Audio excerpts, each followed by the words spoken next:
Coming up on Network Africa, 2 dead and 16 people hurt in Egypt train accident.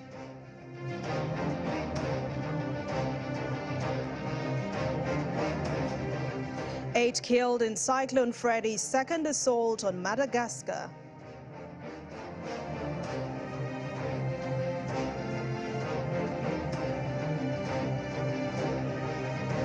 Plus, Uganda briefly closes main expressway after bomb scare.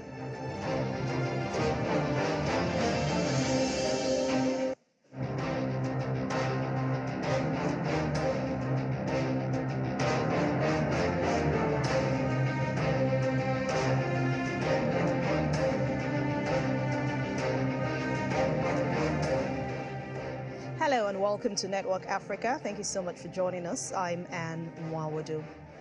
We start in Egypt, where at least 2 people have died and 16 others injured after a passenger train derailed in the north of Cairo.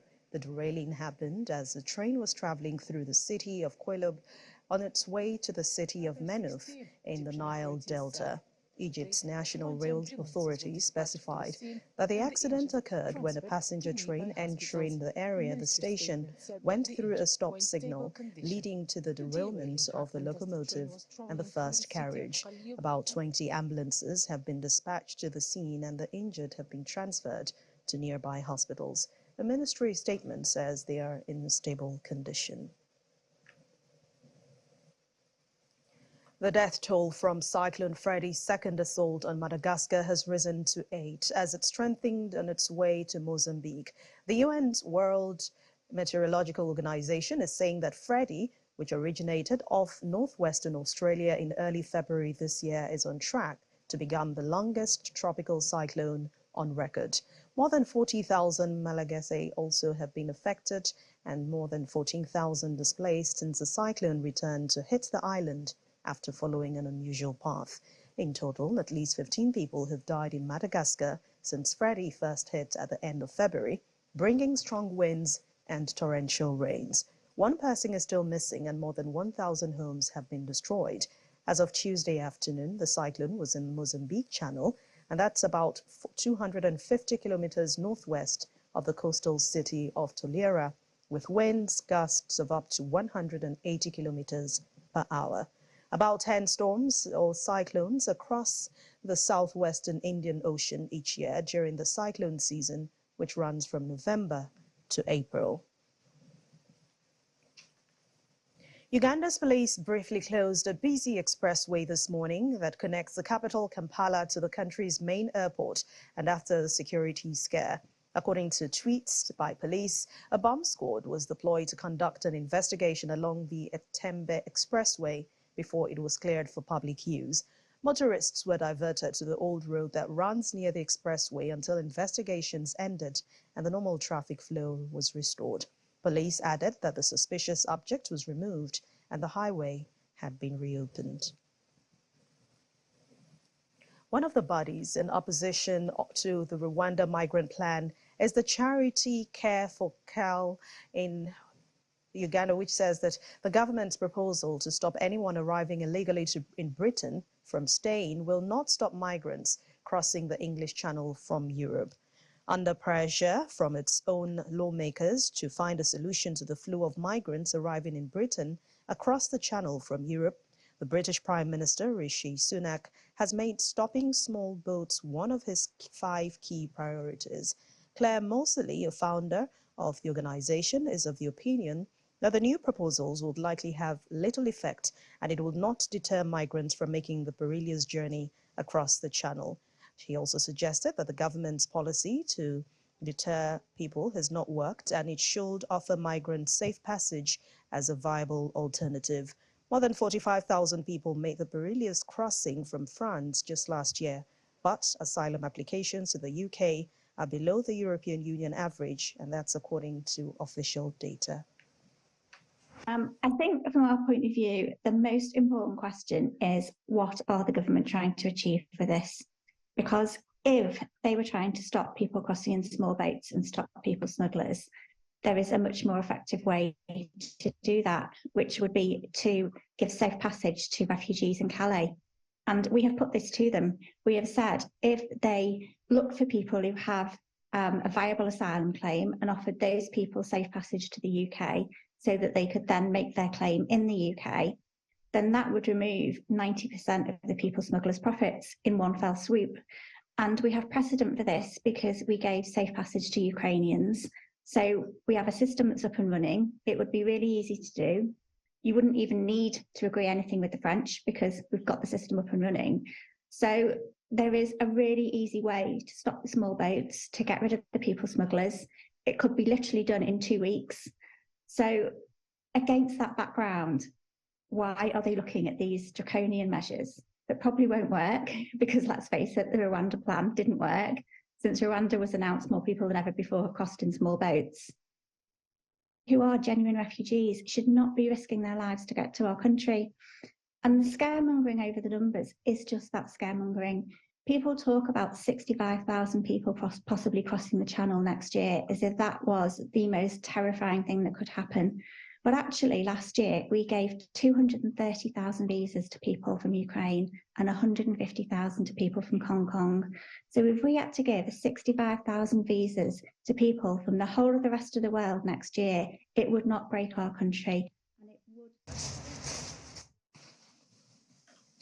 Ghana's Deputy Defense Minister Kofi Amankwa-Manu has apologized for military excesses after soldiers were deployed early on Tuesday to Ashaman, a suburb on the capital, Accra. The deployment followed the killing of a young soldier allegedly stabbed to death by unknown assailants in the area. Social media users have been sharing pictures and videos of alleged soldiers' brutality on civilians during the operation. The Deputy Defense Minister, Mr. Amankwa-Manu, is quoted as saying, "If decent, innocent residents of Ashaman were caught up in these operations, I, in my capacity as Deputy Defense Minister, I apologize for that." According to him, the operation was sanctioned by the military high command to bring to book perpetrators of the heinous crime. The local MP also said that about 72 people were arrested in that operation. The Ghana Armed Forces is yet to comment on this matter. Armed policemen have laid checkpoints on roads leading to the State House in the capital, Nairobi, amid fears of planned opposition protests. And motorists are now being stopped and searched at various points on the road. It follows the lapse of a 14-day ultimatum issued by the opposition for the government to address concerns about the high cost of living. Opposition leader Raila Odinga has been leading a series of anti-government rallies countrywide.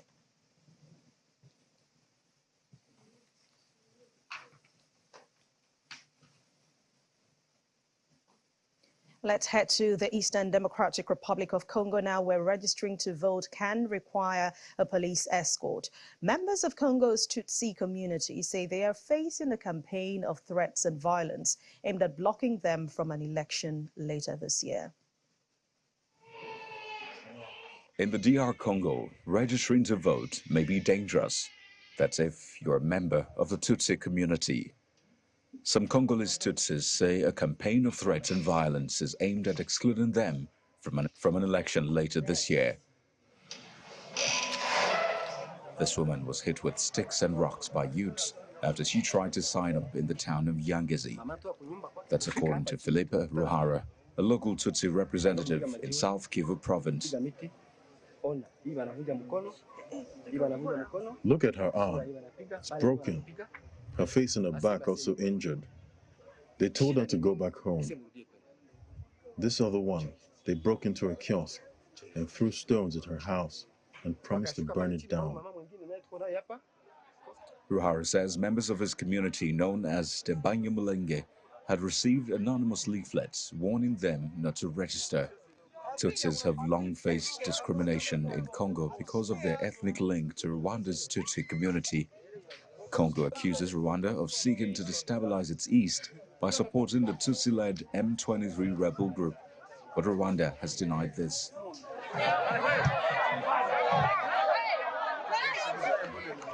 The alleged campaign of intimidation has seen groups of young men gather at registration centers to deter would-be Tutsi voters. At one such center at the end of last month, youth scuffled with a Tutsi man who had come to register. Amos Bisimwa Obabej is the president of a so-called Movement of Citizens. Those who want to testify for someone must do so with patriotism in mind. We must not sell our conscience and testify that someone is Congolese when he's not.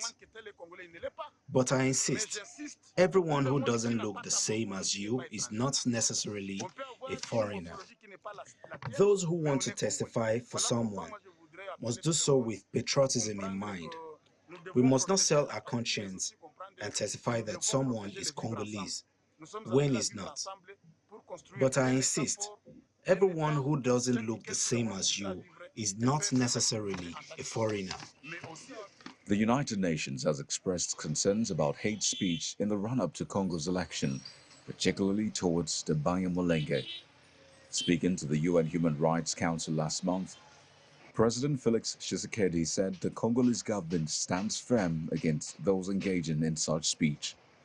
A state representative of Yangezi has assured the public that local authorities and the police had intervened after incidents were reported in February. A high court in Zimbabwe has blocked the release of electronic voters' roll to the public, citing national security concerns that would expose the documents to manipulation. This follows a court case filed by opposition MP Alan Makram after the Zimbabwe Electoral Commission refused to give him a copy that he requested for in October last year. The MP said the electronic copy was ideal for scrutiny, as the printed version would be inconvenient and too expensive for him. However, the Harare High Court said the voters' roll was a sensitive document to be released to the public without addressing security concerns raised by the Commission.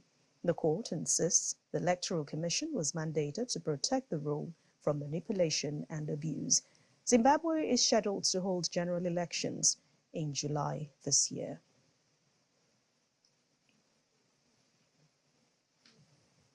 The number of people forced to flee from drought and conflict has reached a new high of 3.8 million people. 5 failed rainy seasons and ongoing conflict have forced tens of thousands of people to seek refuge in major cities and towns like Baidoa and Mogadishu.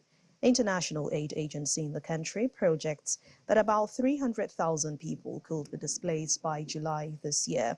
And those who have come to seek refuge in Baidoa said the returning home was not an option for them because they can no longer farm to survive, and they added that the danger of insecurity puts their lives even more at risk. The International Organization for Migration, IOM Deputy Director General for Operations, Ugochi Daniels, visited the IDP camps in the area recently. Baidoa has received the most internally displaced people in Somalia, but all of Somalia is also affected by conflict as well as by climate change.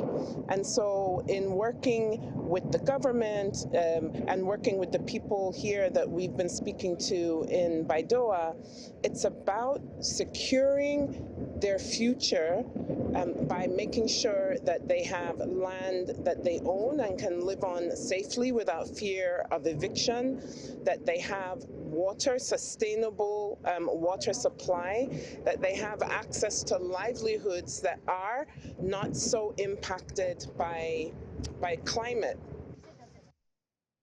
Welcome back. The United Nations Refugee Agency, UNHCR, is rushing to provide assistance to over 100,000 Somalis, mainly women and children, who have fled Ethiopia's Somali region in recent weeks to escape clashes and insecurity in the city in Somalia's Sul region.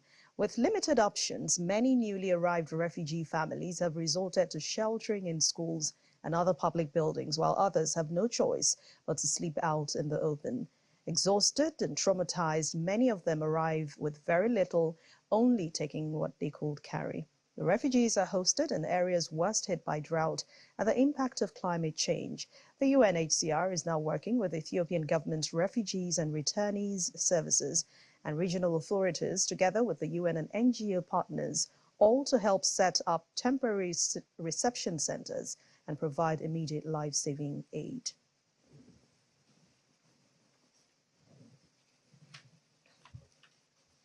And joining us now on the program to discuss women and their position in society is the Executive Director, Women in Management, Business, Public Service, WIMBIZ, Hansatu Adegbite. Thank you very much for joining us on Network Africa, and welcome to the program.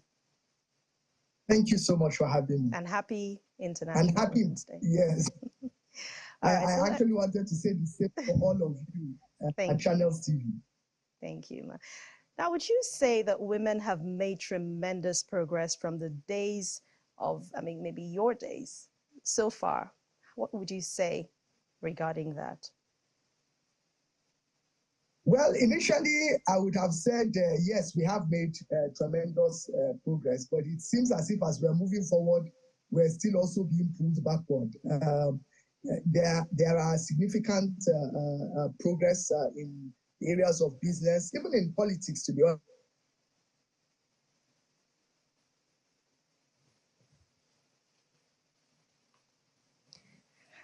Hope we get back Mrs. Hansatu Adegbite from WIMBIZ. I guess we'll join her later before we end the program. Now let's head to other stories. Kenya will expand the use of the world's first malaria vaccine in the country. Well, Kenya is one of those countries, along with Ghana and Malawi, where the RTSS malaria vaccine is already in use. Malaria is an acute illness caused by parasites, which are spread to people through the bites of infected mosquitoes. According to the World Health Organization, the vaccine acts against Plasmodium, the deadliest malaria parasite globally, which is also the most prevalent here in Africa. The extension announcement by the Ministry of Health follows a recommendation from the National Immunization Technical Advisory Group for the use of vaccination within Kenya's lake endemic region, and the WHO recommends for broader use of the vaccine among children in sub-Saharan Africa and in other regions with moderate to high malaria transmission. Well, fortunately, we have our guest back again on Network Africa. She's Hansatu Adegbite, and she's the Executive Director, Women in Management, Business and Public Service, WIMBIZ. Thank you for joining us again, and sorry about that. Thank you so much. All right, so we're talking about the tremendous progress made already by women so far. Yes. And as I was saying, I said there are significant progress when you look at the number of women that are heading some organizations that in years past it was not possible. You can see somebody like Mrs. Ibukuna Woshika broke a 150-year tradition in First Bank, for example, as the first female chairman of the bank. And again, after her, there are so many other women now that have stepped in that position. We have a number of multinationals in Nigeria, even multinationals that you wouldn't think would put women to chair their boards or to serve in various executive capacities, from the Cadbury's to Siemens, so many of them around. And you look at a lot of corporations, same thing. And even in the area of business, you see women that are just trailing the blaze, creating so many things, innovative, creative. And I can say even in politics, even though the numbers are low, we have made significant progress in at least now seeing a number of senators and members of the House of Representatives. We're not there yet, but the journey has started. It seems like, if you ask anyone, there are two categories of Nigerian women. One described as the elite, high up the corporate ladder, and the other who is still trying to survive in the face of all kinds of prejudices. Do you think this gap can be bridged, and how do we do it if we are to bridge it? Well, personally, I think the gap can be bridged, and I will tell you the truth that for me, I think we need to have more women in politics and in senior management positions on boards, so that they can help to put in policies that will work to the advantage of women in the nation. There is nothing that happens easy. And as we can see even from the numbers, when you have less than 3% of decision makers that are making decisions on behalf of over 100 million women, there is no way you will expect that women will be a top burner for their policies. If you look at the 2023 budget, for example, we have less than 1% of that budget going to women's economic empowerment, for example, based on research from the Development Research Projects Center. And so that sort of tells you that it's not as if it cannot be done, but when it's not a top burner for the policy makers and decision makers, of course, we'll continue to remain where we are. And that is why I will continue to encourage more women to strive for leadership positions in business, in management, and in public service. Talking about politics now, you talked about women and more participation in the political process in Nigeria. But as we are now, only 3 out of 109 senators are women.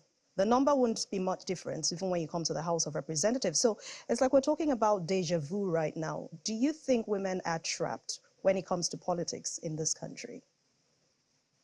You know, I think it's going to get to a stage where women will now have to unite. You see, you talked about a gap and a bridge between the elites and maybe the women in the rural areas. And I think, to be honest with you, that gap is why we're still paying this price, because we know that a lot of women vote in most of these elections. We have seen it from INEC statistics that women and youth constitute the highest number of voters in these elections. And so what I am going to recommend is that we need to bridge that gap through interaction and a number of interventions between the women in the rural and the elite space, where we are all on the same page. Because I think we're going to get to a stage that we will need to sit together and be able to decide who will represent us. And any man that is running or any other person that is running without a woman on their ticket are the things that we will begin to run from. All right. Thank you very much, Executive Director, Women in Management, Business and Public Service, WIMBIS, Hansatu Adigbite. Thank you for joining us on Network Africa. And once again, happy International Women's Day. And same to you too. Thank you very much. Well, this is where we draw the curtains on this program for today. Thank you so much for watching. I'm Anne Nwawadu. Stay safe.